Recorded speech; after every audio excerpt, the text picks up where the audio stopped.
శుక్లాంబరధరం విష్ణుం శశివర్ణం చతుర్భుజం ప్రసన్నవదనం ధ్యాయేత్ సర్వవిఘ్నోపశాంతయే. పురాణ మహిమ. వశిష్ఠుడు ఇలా చెబుతున్నారు: ఓ జనక మహారాజా, కార్తీక మాస వ్రత మహత్యం గురించి ఎన్నో ఉదాహరణలు చెప్పాను. ఇంకా దీని గురించి ఎంత చెప్పినా తనివి తీరదు. ఈ నెలలో విష్ణుదేవుణ్ణి అవిసెపూలతో పూజించినట్లయితే చాంద్రాయణ వ్రతం చేసిన ఫలితం కలుగుతుంది. విష్ణు అర్చన తర్వాత పురాణ పఠనం చేయించినా వినిపించినా అలాంటి వారు వైకుంఠాన్ని పొందుతారు. దీని గురించిన మరో ఇతిహాసాన్ని చెబుతాను, సావధానంగా విను అని ఇలా చెప్పసాగారు. పూర్వం కళింగ రాజ్యంలో మంధరుడు అనే బ్రాహ్మణుడు ఉండేవాడు. అతను ఇతరుల ఇళ్లలో వంటలు చేస్తూ అక్కడే భోజనం చేస్తూ మద్యమాంసాలు సేవిస్తూ తక్కువ జాతి సాంగత్యంలో గడపసాగాడు. ఆ కారణంగా స్నాన జప దీపారాధనలు పాటించకుండా దురాచారుడిగా తయారయ్యాడు. అయితే ఆయన భార్య మహాసాధ్వి, గుణవంతురాలు, శాంతవంతురాలు. భర్త ఎంతటి దుర్మార్గుడైనా పతియే ప్రత్యక్ష దైవం అనే ధర్మాన్ని పాటించేది. విసుగు చెందక సకల ఉపచారాలు చేసేది. పతివ్రత ధర్మాన్ని నిర్వర్తించేది. మంధరుడు ఇతరుల ఇళ్లలో వంటలు చేస్తూ ఆదాయం సరిపోక వర్తకం కూడా చేయసాగాడు. ఆఖరికి దానివల్ల కూడా పొట్ట గడవకపోవడంతో దొంగతనాలు చేయడం ఆరంభించాడు. దారి కాచి బాటసారుల్ని బెదిరించి వారి దగ్గర ఉన్న ధనం, వస్తువులు అపహరించి జీవించసాగాడు. ఒకరోజు ఒక బ్రాహ్మణుడు అడవిదారిలో పోతుండగా అతన్ని భయపెట్టి కొంత ధనాన్ని అపహరించాడు. ఆ సమయంలో ఇద్దరి మధ్య ముష్టియుద్ధం జరిగింది. అంతలో అక్కడకు ఇంకో కిరాతకుడు వచ్చి ధనాశతో వారిద్దరిని చంపేసి ధనాన్ని తీసుకెళ్లాడు. అంతలో అక్కడ ఒక గుహ నుంచి పులి గాండ్రించుకుంటూ కిరాతకుడి పైన పడింది. కిరాతకుడు దాన్ని కూడా వధించాడు. అయితే పులి చావడానికి ముందు పంజాతో బలంగా కొట్టిన దెబ్బ ప్రభావం వల్ల కొంతసేపటికి తీవ్ర రక్తస్రావంతో అతను కూడా చనిపోయాడు. కొద్ది క్షణాల వ్యవధిలో చనిపోయిన బ్రాహ్మడు, మంధరుడు, కిరాతకుడు నరకానికి వెళ్లారు.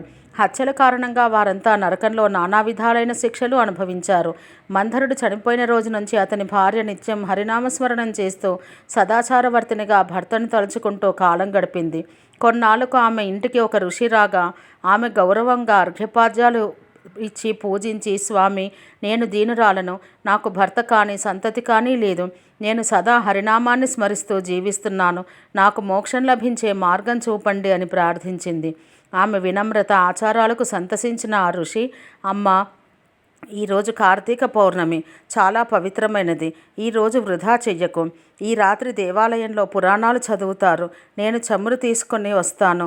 నువ్వు ప్రమిదలు, వత్తులు తీసుకునిరా. దేవాలయంలో ఈ ఒత్తిని తెచ్చిన ఫలితాన్ని నీవు అందుకుంటావని చెప్పారు.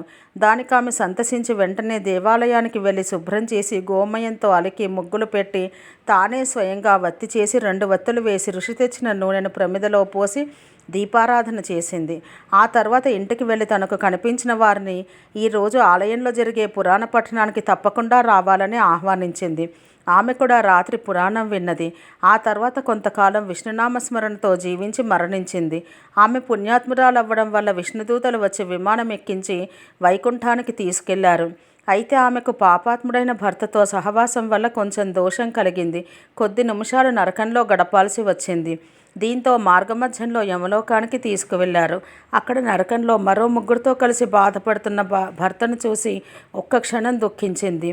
విష్ణుదూతలతో, ఓ విష్ణుదూతలారా, నా భర్త, ఆయనతో పాటు మరో 3 నరక బాధలు అనుభవిస్తున్నారు. వారిని ఉద్ధరించడం ఎలా అని కోరగా విష్ణుదూతలు ఇలా చెబుతున్నారు: అమ్మ, నీ భర్త బ్రాహ్మణుడై కూడా స్నాన సంధ్యాదులు మాని పాపాత్ముడైనాడు. 2వ వ్యక్తి కూడా బ్రాహ్మణుడే అయిన ధనాశతో ప్రాణమిత్రుడిని చంపి ధనం అపహరించాడు. 3వవాడు పులి జన్మను పూర్తి చేసుకున్నవాడు కాగా 4వవాడు కిరాతకుడు. అతనంతకు ముందు జన్మలో బ్రాహ్మణుడే అని చెప్పారు. అతను అనేక అత్యాచారాలు చేసి ద్వాదశి రోజున మధుమాంసాలు భక్షించి పాతకుడయ్యాడు. అందుకే వీరంతా నరక బాధలు పడుతున్నారని చెప్పారు. విష్ణుదూతలు చెప్పింది విని ఆమె దుఃఖించి, ఓ పుణ్యాత్ములారా, నా భర్తతో పాటు మిగతా 3 కూడా ఉద్ధరించే మార్గం ఉందా అని ప్రార్థించింది. దీంతో విష్ణుదూతలు, అమ్మ, కార్తీక శుద్ధ పౌర్ణమి నాడు నీవు వత్తి చేసిన పుణ్యఫలాన్ని ధారపోస్తే వారు నరక బాధల నుంచి విముక్తులవుతారు అని చెప్పారు. దీంతో ఆమె అదేవిధంగా తన పుణ్యఫలాన్ని ధారపోసింది. దీంతో వారంతా ఆమెతో కలిసి మిగతా 4 వైకుంఠానికి విమానమెక్కి విష్ణుదూతలతో బయలుదేరారు. ఓ జనక మహారాజా, చూశావా, కార్తీక మాసంలో పురాణాలు వినడం, దీపం వెలిగించడం వంటి ఫలితాలు ఎంతటి పుణ్యాన్ని ఇస్తాయో అని వశిష్ఠుల వారు మహారాజుకు చెప్పారు. ఓం శాంతి శాంతి శాంతి.